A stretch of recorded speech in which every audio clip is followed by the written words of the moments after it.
Hi, this is Catherine Morgan, and I'm the founder of the Depression Discussions, the conversations entrepreneurs need to have.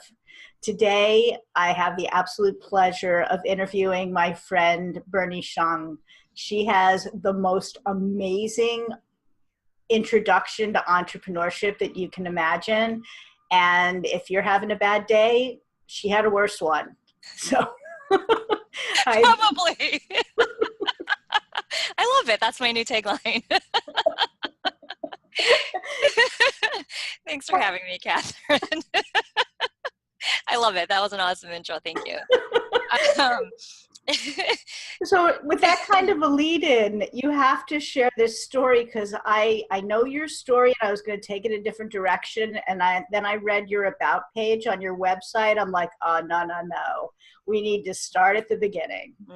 Absolutely. So to kind of frame where we're going to go with this, back in 2008, I used to be a corporate sales executive. And so that just meant a lot of what seemed like powerful, important things, and reaching the top to have a lot of shiny objects in your life. And when I finally reached that level of success, I realized that it just wasn't for me. At that point, it had been about 12 years that I'd been in the sales game. And I said, for 12 years, I've been chasing this dream, and whose dream was it? Right? Once I got there, it wasn't as fulfilling and it wasn't as awesome as I thought it would be. Though on the outside, it looked glamorous. On the inside, I just felt unfulfilled. So long story short, I quit that job. I always had this yearning to be of service and do more and be more. And that led me down the path of life coaching and, business coaching. And so 2008, it was a dream. I jumped out of the job, started my business with $200 in the living room of my beautiful suburban apartment when I lived in Milwaukee. And everything was going great. It was awesome. I was in great health. And then all of a sudden, 1 month later, I wasn't in good health and I got sick and landed in the hospital. And $45,000 later, and getting a parasite in my colon, I realized, wow, okay, I guess stress can kill. And I was back to square one again. I mean, what person in their right mind says, yeah, I did the right thing, left this safe job with good money to start a business and have no clients, and now I'm an invalid and I can't even do anything. Fast forward a couple of weeks after that, I jumped back in, got a new job, and said, well, you know what? Got to start this over again and rebuild. And then 9 months after that, the universe said, ha ha ha, no way, Bernie. You're going to go back to this entrepreneurial endeavor. Don't give up. You've tried before. It didn't work out the first time, but get back up and try again. So started my business again. It was about fall of 2009. And so from about 2009 to just last year, 2017, I pretty much worked independently as a coach and as a consultant. And I did a lot of contracting work as well for the University of Wisconsin. So I did some training.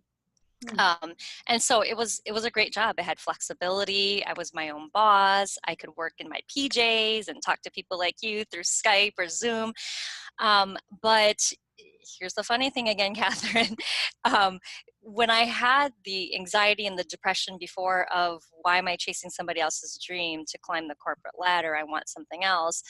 I found that I was kind of living with that same intensity and that same passion and drive of I have to do more, I have to be more if I want to be this independent coach / entrepreneur. And I burned out kind of towards the end of 2017. So what I've been doing this past year between 2017 to now is I actually ended up working for a state government agency in which I was running an integrative health education center. So we sold holistic health and wellness education programs. And then I just quit that job too. Nice. So when many people don't know, because this is the first podcast I've been on in years, was I burnt out from that. And also the politics that occurred even in that situation reminded me why I was in my own, consultancy for as long as I was prior to this. So you want to talk about depression, you want to talk about anxiety and stress killing you. I feel like I go through these cycles of Bernie, when are you going to figure this stuff out? It's going to come back and bite you until you do something about it. So that's where I sit today and have this conversation with you.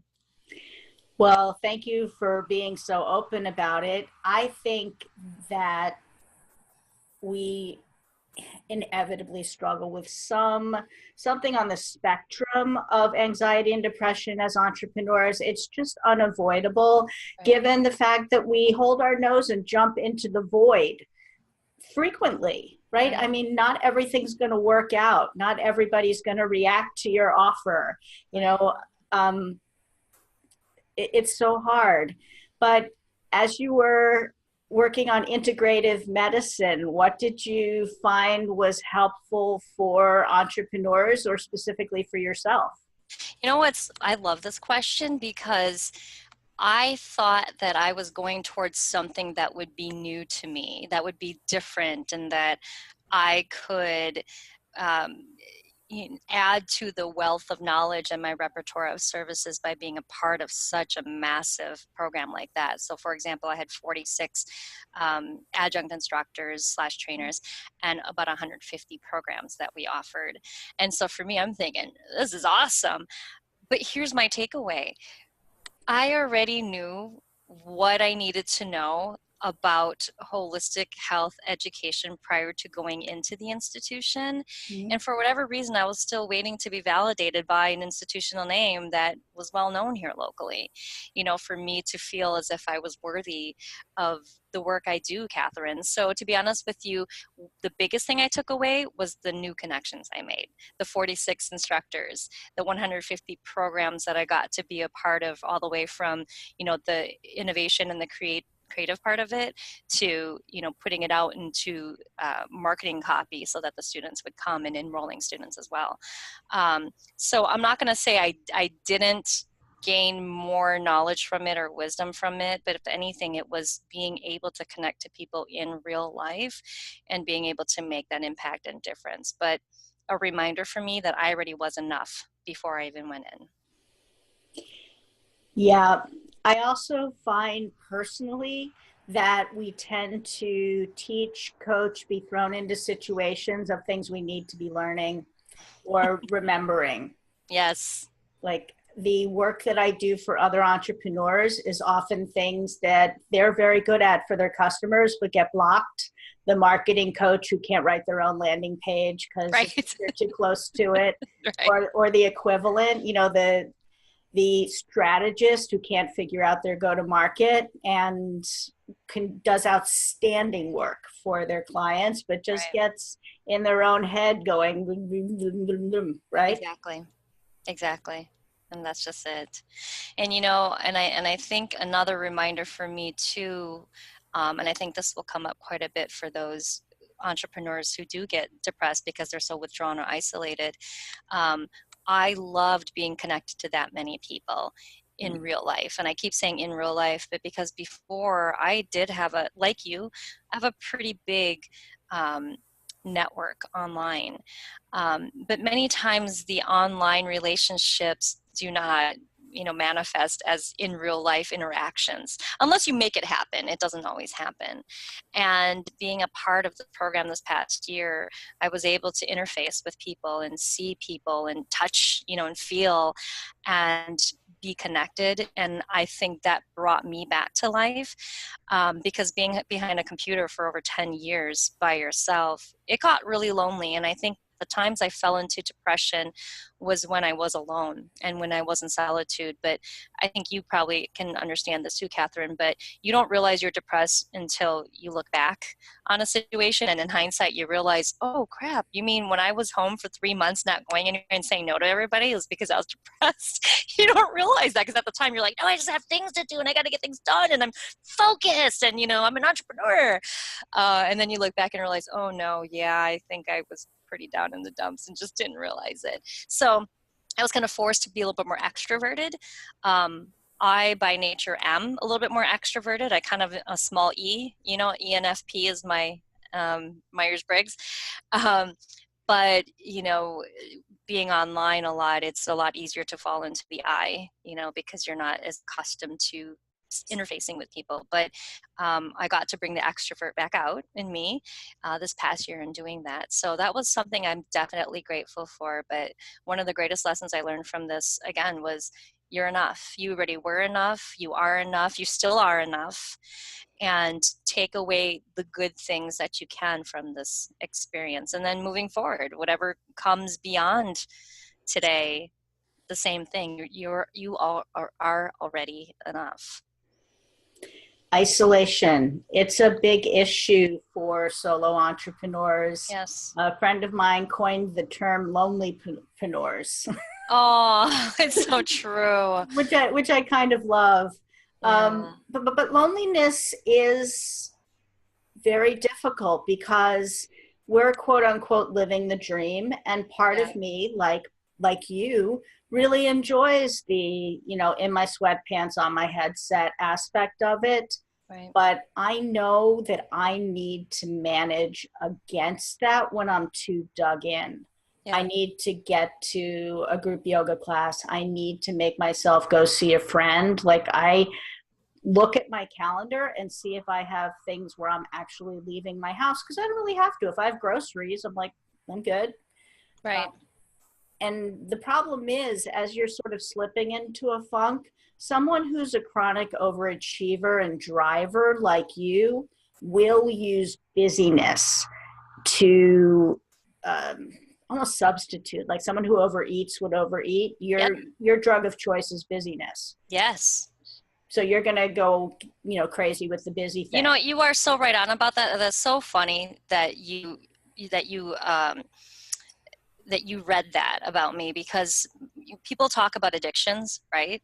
And I've often been very lucky that the addictions I had are, they're, I'm not going to say they're not good ones. Well, yeah, but like, at times maybe not. I mean, because the whole stress can kill. I mean, the times I've become addicted, it's been to work, and then I landed in a hospital a couple of times as a real, so, I guess take it with a grain of salt. But I do feel fortunate, though, that the addictions I've had are addictions that, for the most part, can be productive.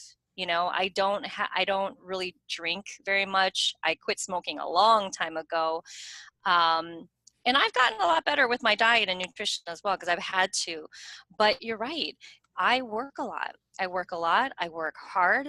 I don't know how much that's going to change. So if anything, the realistic thing I need to do is manage better. I need to manage my energy better, because it's unrealistic for me to say that I'm not going to work as hard as I do, because I just do. It's in my nature. My mom and dad taught me it. It's, this hard work ethic that I learned. Well, but you have that immigrant, we're going to strive to succeed thing. Yes. That's in your blood. You can't help it. You can't help it. But I can learn to manage my energy better, because the times I've gotten depressed, anxious, stressed out, overate, overworked, didn't sleep, suffered from insomnia, it was because I was not managing my energy, and also not managing my time, and also not being courteous to me and my needs. And I think it's just a matter of how then do we create a more, I guess, effective system that works for us. Do I need to create more structure if I'm somebody who's always working around the clock? Or if I'm too structured, do I remove some of the structure and allow for flexibility, right? And so I think these are some things that I'm kind of playing around with. I've been learning about myself over the years, and I don't know about you, but I would notice 3 to 5 years, I change the way my MO. I change a lot. I change the way I work. I used to be this hustling queen who would go out and network like crazy when I lived in the Milwaukee area. And now I don't want to hustle that way. I have a different kind of hustle. I've got grit, I can work hard, but I don't want to be out and about and be a networking maven like I used to, so things are changing and evolving over time. So I need to find what works for me and who I am today in terms of managing my energy, because once I manage my energy, then I can also manage the stress and, the health and the happiness. Because bottom line, all we really want to do is just to be happy and healthy for however long we're blessed to live, in this life on this planet. My theory is if you have your health, you can fix everything else. You know, Yes. $100 in your bank account, you can fix that Yeah. if you're healthy. If you're Right. not healthy, then that's got to be your number one priority. Absolutely. And it sounds like that's actually what you need to really be focusing on is knowing that you can drive yourself into the hospital. So prioritizing, self-care, enough sleep, the right amount of Yes. exercise, the right nutrition for your Right. body, whatever. I actually did it. That was the topic of my TEDx talk Okay. was basically taking care of yourself so that you can work into the long term. Meaning, my family's really long lived. I'm looking at another 40 years of productivity. Like the women in my family are still kicking some major butt well into their 90s. Right. That's And awesome. I need to treat this body with respect. Right. Right. We might be together for quite a while. Right. Right. No, I'm with you on that. And I realize how much we entrepreneurs do take our health for granted, and, something I wanted to bring up that I've realized recently, and it's not any judgment on those who choose to, kind of wear that badge of, hustle hard and, you know, it's okay to be hospitalized because it shows how much you're obsessed about success. Nothing wrong with those who choose to do that, but it'll catch up to you is my They're take also on in it. their 30s, by the way. You Right, know, right, I right. I know you're younger than I am, but at 56, that just ain't happening. And I'm turning 42 this year, and even I feel the difference between now versus even 3 years ago.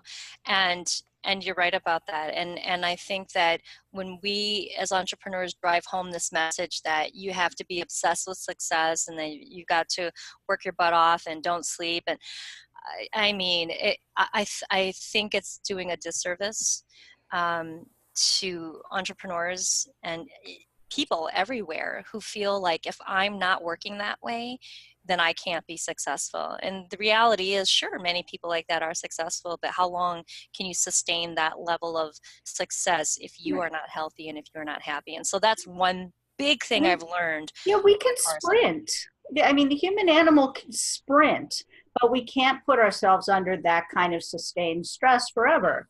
Or Right. your body, as Brene Brown says, the body keeps score and it always wins. That's so right. I love Renee. No, that's so right. I It don't know if you absolutely. saw that article from the guy who started Reddit. He calls it hustle porn. And he's No, I didn't. I'll I'll have to send it read to it. you. I'll send Okay. it to you.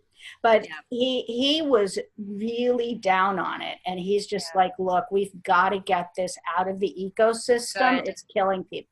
Good. And it's true because that's part of the reason why I left. I took that my hiatus over a year ago was because of that very thing. I said, I don't have it in me anymore. And the great reminder I had from a really good friend of mine recently was it's not that you don't have the hustle in you, Bernie. It's that you want to be smarter about what you hustle about. And you want to be smarter about how you manage your energy. And I said, you know what? Why was I judging myself and saying I'm not, someone who hustles or works hard? Of course I do, Of but course you not to do. the point that I want to be hospitalized for it. And I think that was the distinction I wanted to make was that's the kind of entrepreneur I want to be. I'm going to work hard, but not at, not when my health is on the line, not when my health and happiness is on the line. So this go around, it's going to be very different. And, we're just at the beginning of it, and you reached out at a perfect time because I literally, uh, as of today, actually, today is day one of freedom. Today is day one that I am technically free and independent again as a coach and consultant. Yes, today is day one. So I have been enjoying it and just not freaking out and fretting about staying busy. I've allowed myself the time and the freedom to just enjoy this beautiful sunny day we have here in the Midwest right now. And then what happens next, what will happen next, but I will, you know, manage my energy much better than I have in the past. Fantastic. So, what parting words of wisdom would you give to entrepreneurs working with and through anxiety or depression? What would you like to say to everybody? Well, I'll tell you, I have a little anxiety right now because my dog just came in my room and he's scratching right underneath my table. So if you hear a little bit of scratching, it's my dog. Um, I think the biggest thing would be one of the greatest lessons I learned um, was that many times we don't realize just how successful we really are until we look back on all of the accomplishments that we've made or all of the impact that we've made over time.